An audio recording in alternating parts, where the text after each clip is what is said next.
Nuestro proyecto no comenzó con la búsqueda de misterios, sino con un simple error de cálculo. Trabajábamos para la empresa privada de prospección geológica GeoDev, y nuestra tarea consistía en buscar yacimientos prometedores de cobre en los cañones de Arizona. El 25 de mayo de 2020, el Departamento Sismológico nos envió mapas actualizados, en uno de los cuales se observaba una extraña anomalía, un extenso vacío a unos 150 metros de profundidad, donde, según todos los datos, debería haber una capa continua de arenisca. Nuestro jefe, el Dr. Aris Thorne, lo atribuyó a un fallo del equipo. Era pragmático hasta la médula y no toleraba las imprecisiones. Realizamos un nuevo escaneo con el georradar y luego otro más. El resultado fue el mismo. Bajo tierra, en el espesor de la roca monolítica, había una cavidad del tamaño de un pequeño hangar. La corporación no mostró ningún interés en ello. Necesitaban mineral, no cuevas. Pero Aris se aferró a este misterio. Consiguió que la dirección le autorizara a organizar una pequeña misión de investigación, alegando la necesidad de calibrar el equipo in situ. Era una formalidad. Todos sabían que lo que les movía era la curiosidad científica. Nuestro grupo estaba formado por 4 personas. Aris era el cerebro de la operación. Maya era nuestra geóloga y especialista en supervivencia en la naturaleza, una mujer reservada e increíblemente resistente. Jack, un exingeniero militar y ahora nuestro especialista en infiltración y seguridad, un hombre que primero actúa y luego pregunta. Y yo, Leo, técnico de sistemas. Mi trabajo es asegurarme de que todo nuestro equipo, desde las radios hasta los termovidentes, funcione sin fallos. Montamos el campamento en un valle abrasado por el sol y rodeado de rocas de color óxido. El calor era insoportable. Durante el día, el aire se derretía y por la noche, las serpientes salían de las grietas. Encontramos la entrada al sistema de cuevas más cercano a la anomalía, una grieta estrecha y apenas perceptible en la roca. Los primeros días los dedicamos a ampliar el paso y reforzarlo. Dentro olía a polvo húmedo y ozono. Los pasillos eran estrechos. Había que pasar de lado, corriendo el riesgo constante de quedarse atascado. Maya iba delante, palpando las paredes y comprobando la solidez de los arcos. Al tercer día de descenso, a unos 120 metros de profundidad, nos topamos con una pared. Según el georradar, la cavidad anómala se encontraba justo detrás, a una distancia de no más de 10 metros. La pared era de otro material, no de arenisca porosa, sino de algo denso, parecido al basalto. Era extraño. No debería haber rocas de ese tipo aquí. Vamos a perforar, dijo Jack lacónicamente. Instaló el soporte para el taladro y nos pusimos a trabajar. Las brocas chirriaban, se desmoronaban, se sobrecalentaban. La roca cedía con gran dificultad. Trabajamos por turnos de 2 en 2, casi sin descanso durante todo el día. Aris tomaba constantemente muestras de polvo, las examinaba con un microscopio portátil y negaba con la cabeza en silencio. La composición química no se correspondía con nada de sus catálogos. Cuando la broca finalmente cayó al vacío, no salió ni una corriente de aire ni ningún olor por el agujero. El aire permanecía inmóvil. Jack amplió el agujero hasta que quedó del tamaño de un pasillo. Fijó el cable y se preparó para bajar el primero, pero Aris lo detuvo. «Primero el dron», dijo. Preparé un pequeño cuadricóptero de reconocimiento equipado con una cámara y sensores. Proyecté la imagen en la pantalla de la tableta y dirigí el dron hacia la abertura. Voló en completa oscuridad durante unos segundos. Luego sus focos iluminaron el suelo plano. Aterricé el aparato. «¿Qué hay ahí?», preguntó Maya, mirando la pantalla por encima de mi hombro. «El suelo, completamente plano», respondí. Levanté el dron más alto. El haz de luz se deslizó por la pared y se topó con algo que nos dejó a todos en silencio. Justo enfrente de nuestra brecha, a unos 20 metros, Había un arco en la pared, un arco perfectamente plano y simétrico, de unos 3 metros de altura. Estaba hecha del mismo material negro y mate que la pared en la que nos habíamos estrellado. Su geometría era impecable, como si la hubiera cortado un láser y no la hubiera creado la naturaleza. «Acércalo más», dijo Aris con voz tensa. Dirigí el dron hacia el arco. La cámara mostraba que detrás de él continuaba la cueva. Nada fuera de lo normal, pero algo no estaba bien. La superficie del arco no reflejaba la luz del proyector, la absorbía. A su alrededor había una capa de polvo, pero el arco en sí estaba perfectamente limpio, como si lo hubieran limpiado un segundo antes. «Enciende la cámara térmica», ordenó Aris. Pulsé el botón del mando. La imagen habitual de la tableta se sustituyó por un mapa térmico. La cueva se tiñó de fríos tonos azules y verdes, pero dentro del arco, en el hueco que acababa de estar vacío, la pantalla mostraba movimiento. Varias siluetas cálidas, de color naranja rojizo. Se movían con fluidez, de forma caótica, como personas en una multitud. Sus contornos eran borrosos, pero sin duda eran figuras verticales, del tamaño de un ser humano. «¿Qué es eso?», susurró Maya. «No lo sé», respondí, cambiando de modo. «La cámara normal no muestra nada. La entrada está vacía». Mirábamos la pantalla, incapaces de apartar la vista. Una de las siluetas del mapa térmico se acercó al borde del arco. Se detuvo y pareció mirar en nuestra dirección, pero en el espectro normal seguía habiendo un vacío. Jack soltó un taco. «Interferencias. Un fallo de la matriz debido al tipo de roca», dijo, pero su voz no sonaba segura. «El dron. Mételo dentro», dijo Aris. Dirigí lentamente el aparato hacia adelante. Cruzó la línea invisible de la abertura. En ese mismo instante, la imagen de la tableta desapareció. Solo se veía una pantalla negra. La señal se cortó. No hubo interferencias ni el chirrido de los motores antes de morir. La comunicación simplemente se interrumpió. «Pérdida de señal», constaté. «¿Se ha estrellado?», preguntó Maya. «No, lo habría oído, y la telemetría habría mostrado algo antes de desconectarse. Simplemente ha desaparecido». Nos quedamos en silencio durante unos minutos. Solo se rompía el silencio con el zumbido de nuestro generador. «Voy», dijo Jack. Ya estaba comprobando las fijaciones de su equipo. «Jack, no», dijo Aris, poniéndole la mano en el hombro. «No sabemos qué es». «Para eso estamos aquí, doctor», sonrió Jack. «Para averiguarlo. Estaré en contacto.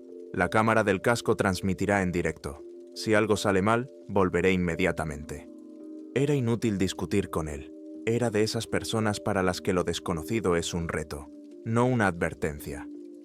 Maya comprobó su seguro y yo la cámara y el micrófono de su casco. La imagen era nítida y el sonido claro. Veíamos en la tableta lo mismo que él.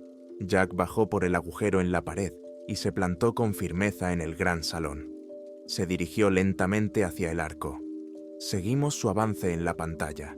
Paso a paso, se acercaba a la oscura abertura. «Veo el arco», dijo con voz tranquila por los auriculares. «Nada fuera de lo normal, solo un pasillo. No hay olores, tampoco movimiento de aire». Se acercó a la entrada. Extendió la mano enguantada.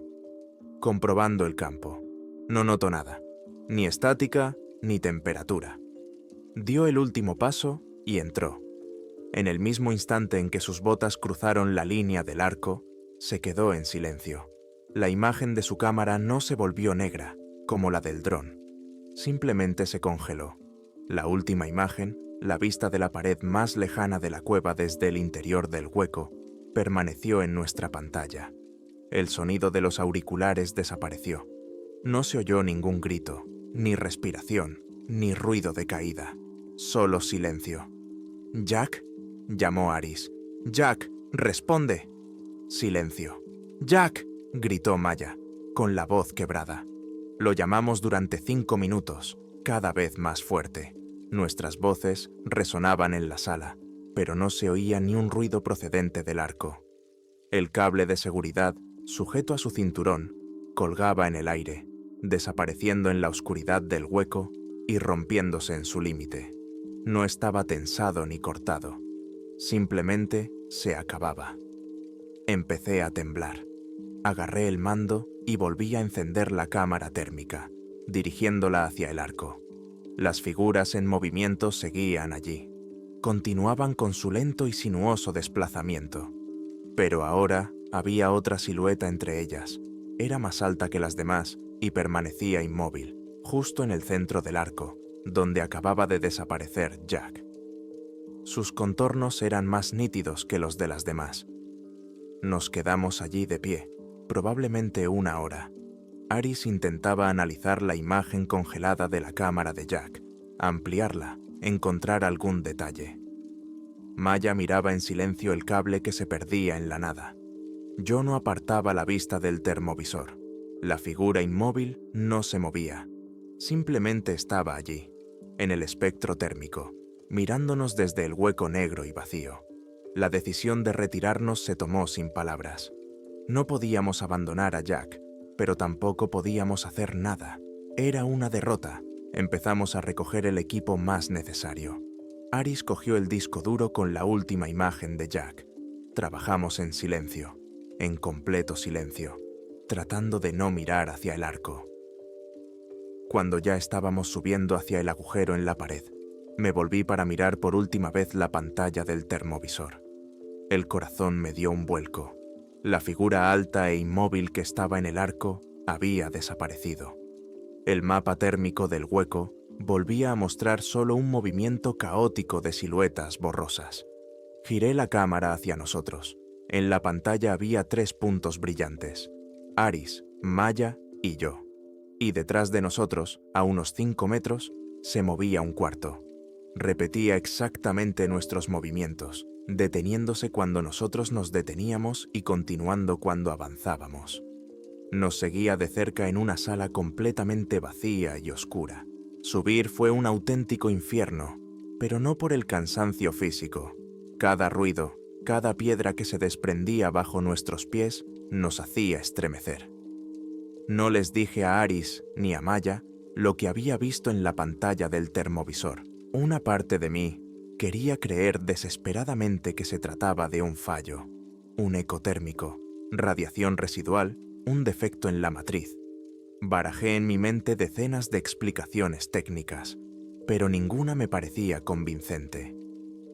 Iba el último, encendiendo de vez en cuando una pequeña cámara térmica portátil.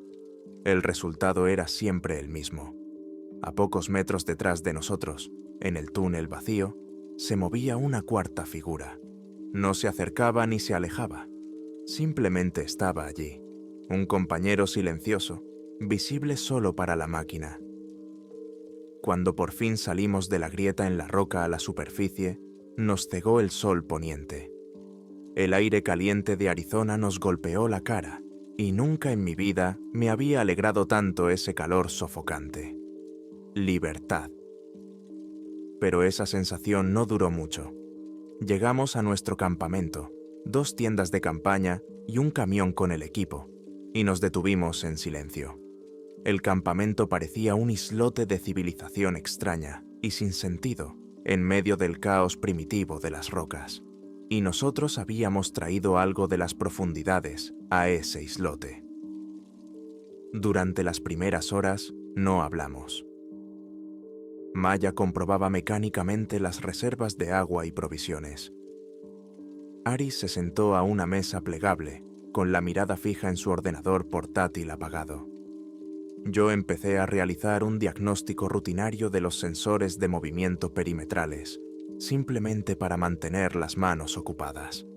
Todos evitábamos el tema principal, retrasando el momento en que tendríamos que decir en voz alta lo que había pasado. Habíamos perdido a una persona, y no sabíamos cómo.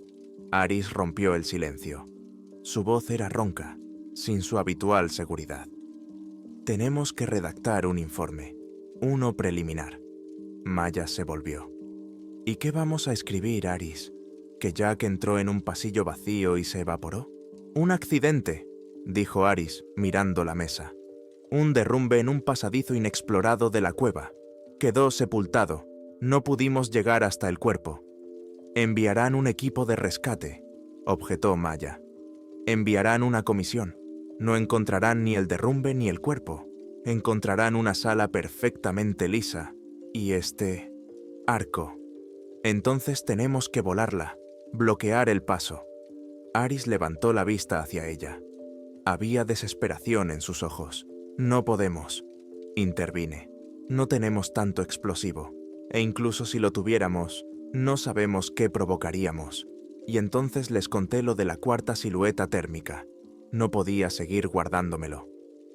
Saqué la tableta, donde tenía guardada la grabación de mi termovisor portátil, y se la mostré. Primero un fragmento corto, en el que 3 figuras abandonaban la sala, y una cuarta las seguía. Luego encendí la cámara en tiempo real y la dirigí hacia el espacio vacío a 10 metros de nuestra mesa. Allí, en el límite de la luz de las linternas del campamento, había una figura cálida e inmóvil. Visualmente no había nada más que arbustos de creosota y polvo rojizo. Maya se apartó de la tableta, llevándose la mano a la boca. Aris miró fijamente la pantalla durante un largo rato, con el rostro ceniciento. Él, un científico que solo creía en los datos empíricos, se enfrentaba a datos que refutaban la realidad misma. «No puede ser», murmuró. Es algún tipo de resonancia, un efecto cuántico que no entendemos. No puede estar aquí». «Pero está aquí, Aris», dijo Maya en voz baja. «Nos ha seguido». Esa noche nadie durmió. Nos sentamos alrededor de la hoguera, aunque el calor no remitía.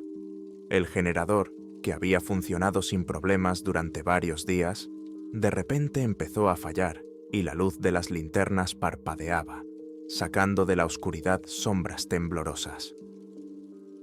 Comprobé el combustible, el aceite, todos los contactos. Estaba en perfectas condiciones, pero seguía apagándose cada media hora y luego volviendo a arrancar. Hacia la mañana, uno de los sensores de movimiento del perímetro norte se activó. Un chirrido agudo y desagradable nos hizo saltar a todos. El sensor estaba instalado en un poste a 50 metros del campamento. Dirigimos allí los potentes haces de luz de las linternas. Nada, ni un alma, ni serpientes. Estaba vacío. Conecté a la red nuestra cámara térmica principal de alta resolución y la apunté hacia el sensor que se había activado. En la pantalla del monitor, justo al lado del poste, estaba aquella misma figura. Ahora sus contornos eran mucho más nítidos. Era una silueta alta y delgada, sin extremidades visibles, simplemente una forma vertical que irradiaba calor. Estaba completamente inmóvil. «No se mueve», susurré. Estuvimos mirando el monitor durante aproximadamente 1 hora. La figura no se movió. Simplemente estaba allí, fuera de nuestro campo de visión, pero dentro del objetivo del dispositivo. Entonces, Aris hizo algo que me pareció una locura. Cogió una linterna y se dirigió directamente hacia el sensor. «Aris, detente», gritó Maya. Pero él no la escuchó. Caminaba despacio, con paso firme, como si fuera a una conferencia. Maya y yo miramos el monitor. La figura térmica permaneció en su lugar mientras Aris se acercaba. Cuando solo quedaban unos 10 metros entre él y el poste, la figura se disolvió. No se fue, no huyó. Simplemente desapareció de la pantalla del termovisor en una fracción de segundo. Aris llegó al poste, iluminó los alrededores con la linterna y regresó. «No hay nada», dijo, «ni rastro, nada». Pero yo veía cómo le temblaban las manos. Su muro de escepticismo científico se derrumbaba ante nuestros ojos. Comprendimos que no podíamos quedarnos allí. Esa criatura, o fenómeno, o lo que fuera, no estaba ligada a la cueva. Estaba ligada a nosotros. La idea de informar de todo tal cual a GeoDev se desvaneció por sí sola. Nos habrían enviado a un manicomio y a los cañones habrían enviado a un nuevo grupo que habría corrido la misma suerte que nosotros. La decisión estaba tomada. Desmontamos el campamento.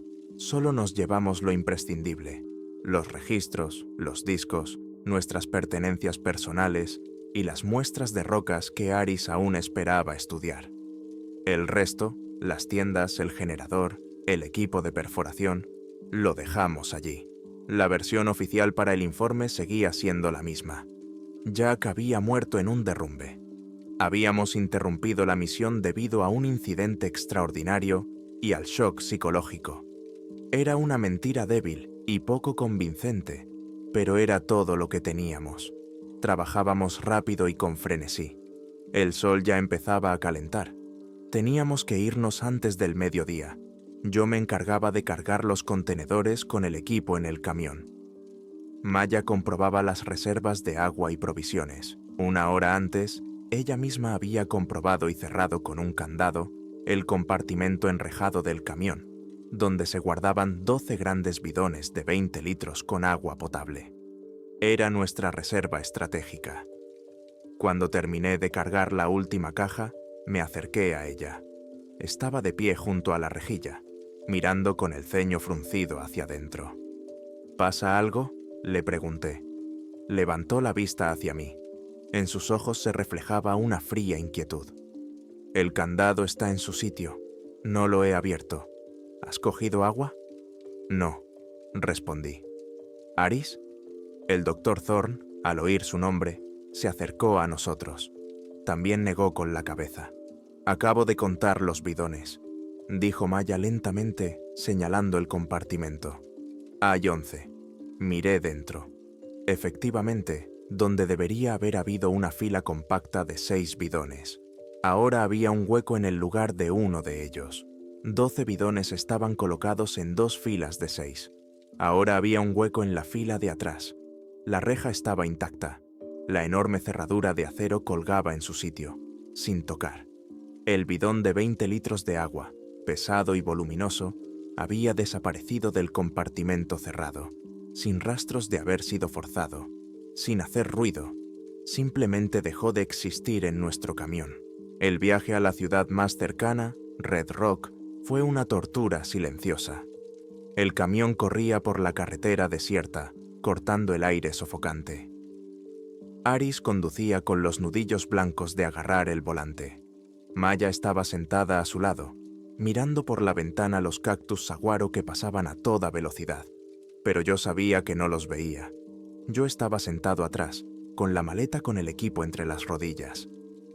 Aproximadamente cada 10 minutos sacaba el termovisor portátil y lo apuntaba hacia la ventanilla lateral. Cada vez veía lo mismo.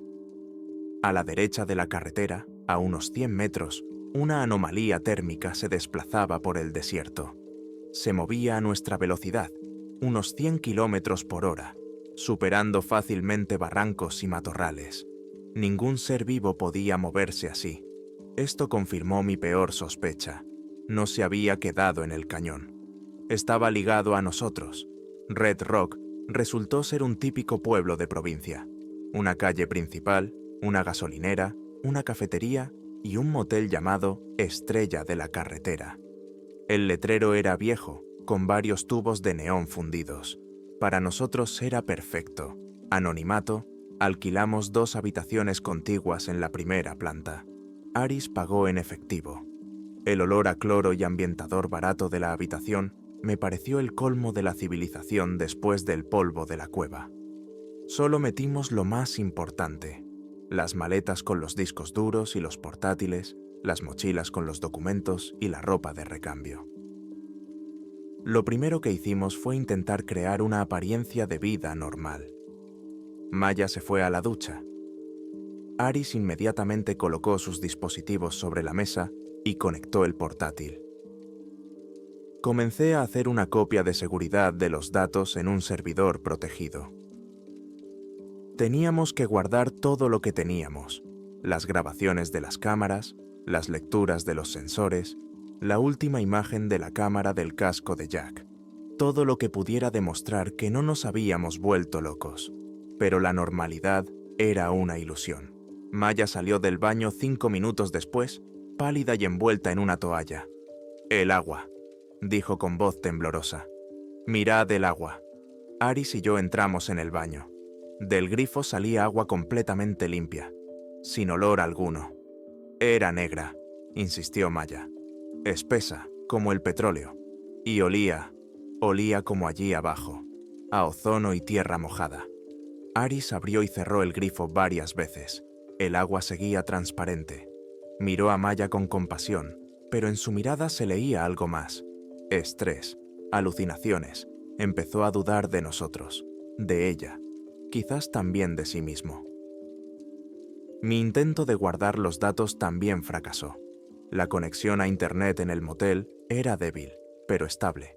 Podía entrar en cualquier sitio web y descargar el correo electrónico. Pero en cuanto iniciaba la descarga del archivo con los datos de nuestra expedición, la velocidad caía a 0. El indicador de descarga se quedaba congelado. En cuanto cancelaba la operación, la conexión se restablecía. Lo intenté 3 veces. El resultado fue el mismo. No nos dejaba compartir la información. Nos aislaba. Aris se encerró en su habitación. No respondía a nuestras palabras, completamente absorto en su trabajo. Decidió abrir el último fotograma de la cámara de Jack, como si fuera una lata de conservas, en busca de una respuesta. En su potente ordenador portátil, abrió programas de edición de imágenes, aplicó filtros, cambió el contraste y pasó horas estudiando cada píxel de la fotografía de la pared más lejana de la cueva. Maya y yo nos sentamos en la habitación de al lado y nos quedamos en silencio. La televisión de nuestra habitación se encendía espontáneamente cada media hora, siempre en un canal vacío con ruido blanco. Hacia la noche, Aris nos llamó. Parecía un hombre que había mirado en el abismo y no había encontrado un monstruo, sino una fórmula matemática. Sobre la mesa había unas hojas impresas. «Mirad», dijo, señalando una imagen ampliada de la piedra. «He eliminado todo el ruido digital y he realzado el microrrelieve. No es erosión natural. Sobre la textura gris y anodina de la roca arenisca se adivinaba una rejilla apenas perceptible, formada por líneas finísimas. Se cruzaban en ángulos rectos, formando un patrón complejo que se asemejaba a la vez a una placa de microcircuitos y a un fragmento de un mapa desconocido. El dibujo era poco profundo, de unas centésimas de milímetro, pero estaba ahí. Era un rastro de tecnología o inteligencia que no podíamos comprender. «Y eso no es todo», dijo Aris, mostrando otra información en la pantalla del portátil. Era un análisis del movimiento de las figuras térmicas dentro del arco, registrado antes de que Jack entrara. Sus trayectorias no son caóticas. Las he pasado por un programa de análisis de movimiento. Se mueven en ciclos complejos, pero repetitivos. Se parecen a las figuras del Isayus. No son seres vivos tal y como los entendemos. Son componentes, partes de algún sistema. No habíamos despertado un mal antiguo. Habíamos tropezado con un mecanismo, habíamos violado su integridad y ahora una parte de él, arrancada de su entorno habitual, nos seguía, intentando, ¿qué? ¿Interactuar? ¿Corregir el error? Éramos un virus en un sistema operativo ajeno, y este intentaba ponernos en cuarentena. Esa noche no pude dormir. Me acerqué a la ventana que daba al aparcamiento y a la autopista. Cogí la cámara térmica. Estaba allí, de pie, al otro lado de la carretera, bajo la tenue luz de una farola. La misma forma inmóvil que irradiaba calor. Lo miré durante unos minutos y de repente ocurrió algo nuevo. Por una fracción de segundo, el aire alrededor de la figura térmica se distorsionó, como el calor sobre el asfalto caliente. La farola detrás de ella se movió ligeramente. Sus contornos temblaron. Era la primera vez que la anomalía se manifestaba no en la pantalla del dispositivo, sino en el mundo real, visible. Era una distorsión del espacio apenas perceptible. Por la mañana tomamos la única decisión posible. Teníamos que separarnos.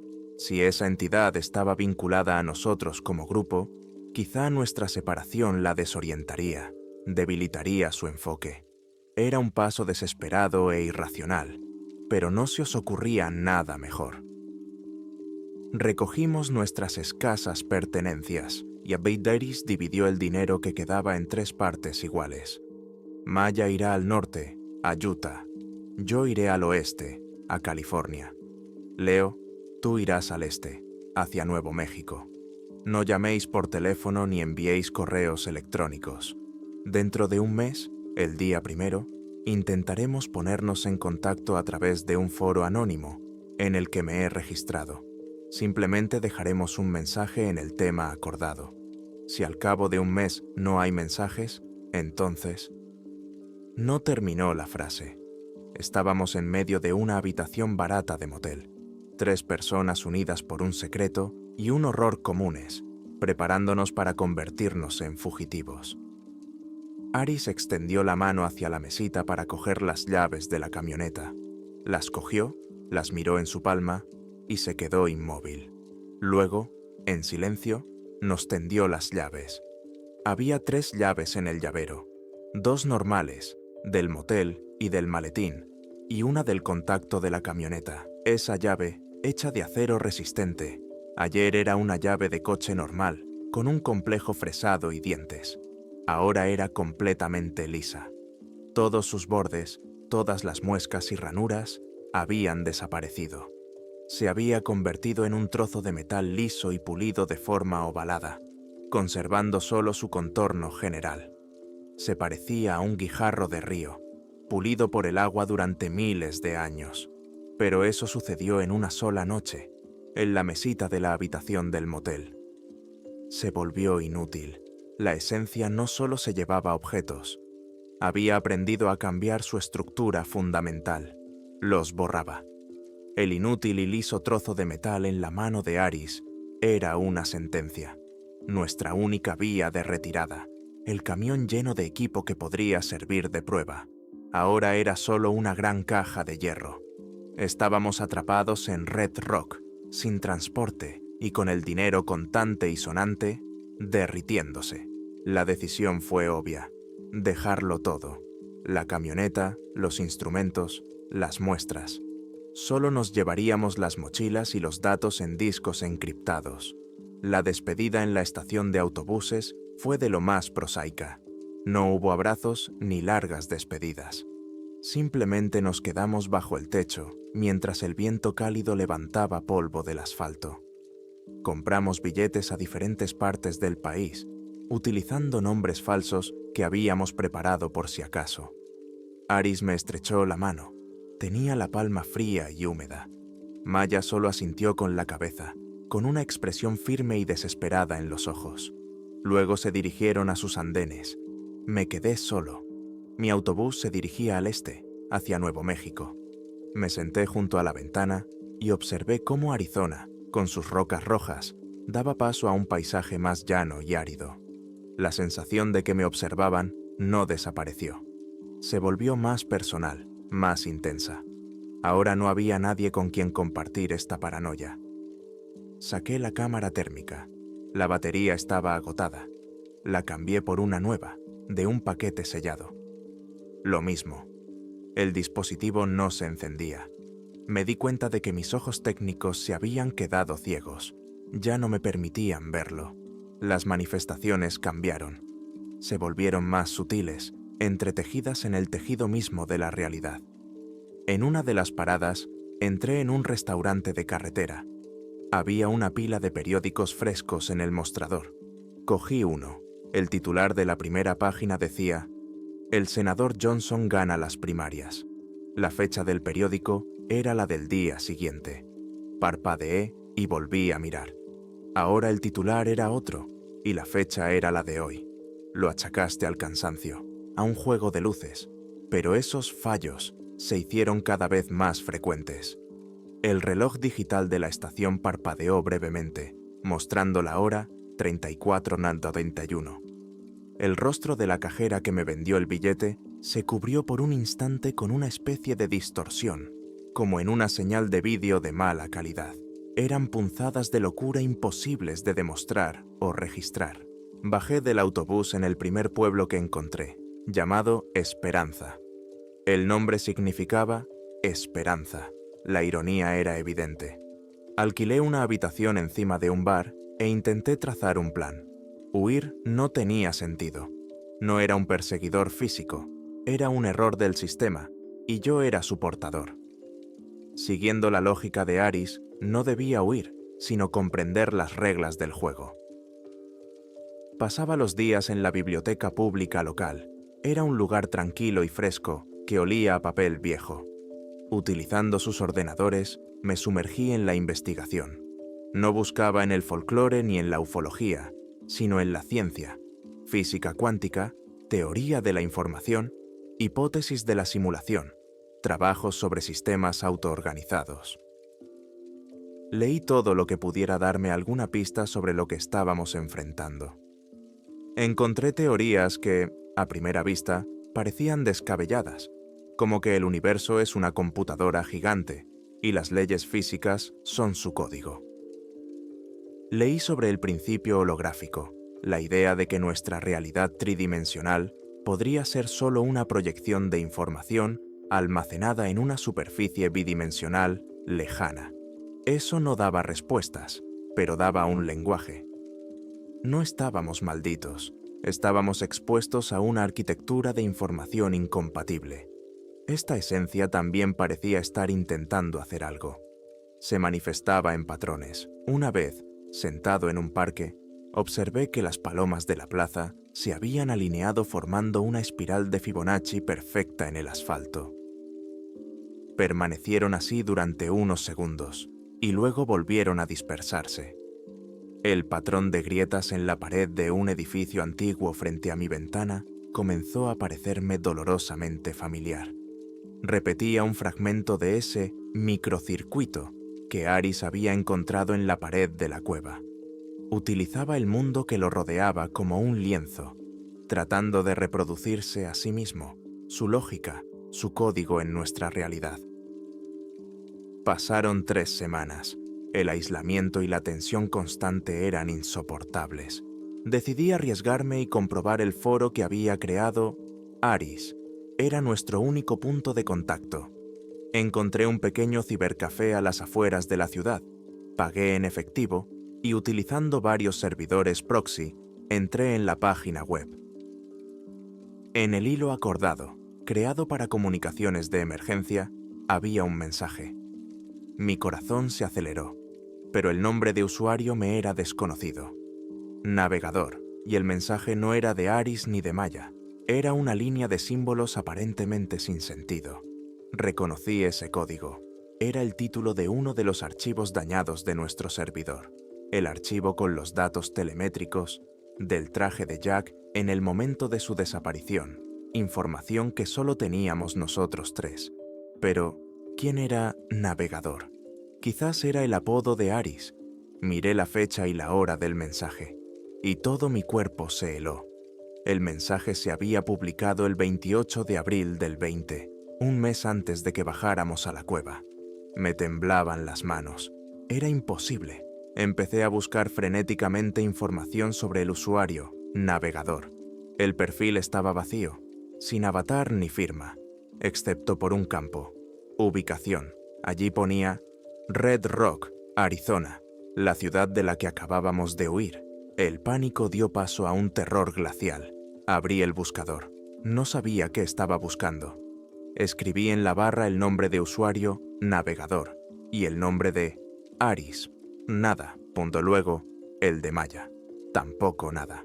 Mis dedos teclearon por sí solos la última combinación, la más absurda. Navegador y Jack.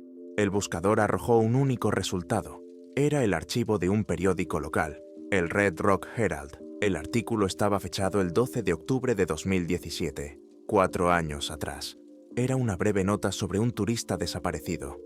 El hombre se había ido solo a explorar unos sistemas de cuevas no cartografiados en los cañones al norte de la ciudad. Su coche fue encontrado en un aparcamiento. La operación de búsqueda no dio resultados. El hombre fue declarado desaparecido y más tarde dado por muerto. Se llamaba Jack Walker, nuestro Jack. Miré su foto en el artículo del periódico, la misma que había en su expediente personal en Geodev. El hombre con el que había trabajado durante 6 meses, con el que había bajado a las cuevas y había visto cómo desaparecía, según ese documento, llevaba 4 años dado por muerto. Desapareció en el mismo lugar mucho antes de que nuestra misión comenzara. La esencia no solo se lo llevó, lo entretejó en nuestras vidas, en nuestros recuerdos, como un componente propio que debía volver al sistema. No solo nos seguía, editaba nuestro pasado para asegurar su futuro. El descubrimiento, hecho en el silencio de un cibercafé, me destrozó. No por el horror, sino por la comprensión definitiva. La realidad que conocía no era una roca, sino una fina capa de hielo sobre aguas oscuras e insondables. Y el hielo se rompió. Mis recuerdos de Jack, de nuestro trabajo juntos, de sus bromas, ¿qué era verdad y qué era código de programación implantado en mi cerebro? ¿Te contrataron en GeoDev por voluntad propia o tu currículum también formaba parte de ese gran y monstruoso guión? Salí a la calle. El mundo parecía diferente. Había perdido su integridad. La esquina del edificio de enfrente se volvió borrosa por un instante, como un modelo 3D mal dibujado. El sonido de un coche que pasaba se interrumpió a mitad de palabra, dando paso por un segundo a un zumbido grave, y luego volvió como si nada hubiera pasado. Vi cómo el rostro de una mujer que caminaba hacia mí se volvió completamente liso durante una fracción de segundo, sin ojos, nariz ni boca, y luego recuperó sus rasgos. El sistema fallaba. Al contrario, se estaba calibrando, y yo era una interferencia que provocaba artefactos en su funcionamiento. Volví a mi habitación y me senté en la cama. La huida, la separación, todo eran intentos ingenuos de arreglar el ordenador dándole un puñetazo. No éramos víctimas de un monstruo, éramos variables en una ecuación que tendía a cero. No sé qué me llevó a volver a encender el portátil y entrar en ese foro. No era curiosidad, más bien la necesidad de terminar de leer el informe sobre el fallo. En el mismo hilo había 2 mensajes nuevos, ambos del usuario navegador. Ambos habían sido publicados hacía unos minutos. Miré esas líneas y, por primera vez en todo ese tiempo, no sentí miedo, solo una comprensión fría y distante. No era una amenaza ni una maldición. Era un registro del sistema, un protocolo de operaciones. Aris y Maya no habían sido asesinados. Sus procesos habían sido completados. Los habían eliminado del sistema con la misma limpieza y eficacia con la que se borraban los dientes de una llave de camión. Su existencia, su pasado, su influencia en el mundo, todo había sido borrado. Me quedé solo, el último error por corregir. Levanté la vista hacia el techo. El patrón de grietas que antes me recordaba a un dibujo rupestre había cambiado. Se había vuelto más complejo, más detallado. Las líneas se unían y se separaban, formando una nueva cadena lógica que me resultaba desconocida. Y comprendí lo que tenía que hacer. No tenía dudas ni voluntad, solo tenía una función. Encontré en la mesa el recibo de la cafetería y un bolígrafo. Le di la vuelta para que quedara el lado limpio hacia arriba y empecé a dibujar. Mi mano se movía sola, con una firmeza y precisión antinaturales. No copiaba el dibujo del techo, lo reproducía desde dentro, desde mi cabeza. Las líneas se posaban sobre el papel con una precisión perfecta. Los ángulos eran impecables. Documentaba el fallo del que formaba parte. Me convertí en el registrador de mi propia desaparición. El gerente del motel, Esperanza, entró en la habitación 207 el martes por la tarde. El alquiler estaba pagado por 3 días más, pero otros huéspedes se quejaban de un extraño y silencioso zumbido que provenía de la puerta. La habitación estaba vacía. La cama estaba cuidadosamente hecha. La única mochila del huésped había desaparecido. La habitación estaba completamente limpia, salvo por un objeto que había quedado sobre la mesa. Era un recibo de una cafetería. El reverso estaba completamente cubierto por un complejo diagrama dibujado con bolígrafo. El dibujo estaba hecho con una precisión mecánica, inhumana. Recordaba el esquema de algún dispositivo electrónico, pero su lógica no se correspondía con ningún principio conocido. Era un mapa sin territorio, un esquema sin función. En la parte inferior, debajo del diagrama, con la misma letra precisa y mecánica, había una sola palabra, una línea de código que completaba el protocolo.